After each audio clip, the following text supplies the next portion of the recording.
আজকে মধ্যরাত্রির পরে আগামীকালকে আর্লি মর্নিংয়ের মধ্যে বাংলাদেশ থেকে ওনাকে দেশের বাইরে নেওয়া হবে ঠিক মেডিকেল বোর্ডের পরামর্শক্রমে। আমরা সেজন্য আপনাদের মাধ্যমে দেশবাসীর কাছে আমরা দোয়া চাই।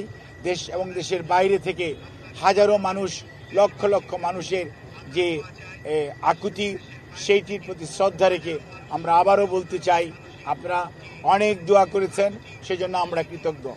আপনাদের এই দোয়াই ইনশাআল্লাহ দেশনেত্রী বেগম খালেদা জিয়াকে সুস্থ করে তুলবে এবং আপনাদেরকে মাধ্যমে আমাদের ভারপ্রাপ্ত চেয়ারম্যান জনাব তারেক রহমান, ওনার পরিবারের সদস্য ডক্টর জুবাইদা রহমান এবং জায়মা রহমান, ওনার কন্যা, ওনার ছোট ছেলের মিসেস সৈয়দা শামিলা রহমান এবং তাদের দুই কন্যা জাফিয়া এবং জাহিয়া রহমান, ওনার ছোট ভাই শামীম ইস্কান্দার সহ ম্যাডামের ছোট বোন এবং তাদের অগণিত আত্মীয় স্বজনের পক্ষ থেকে আমরা আপনাদের কাছে দোয়া চাই, কৃতজ্ঞতা জানাই, আপনাদের সবার সহযোগিতা চাই।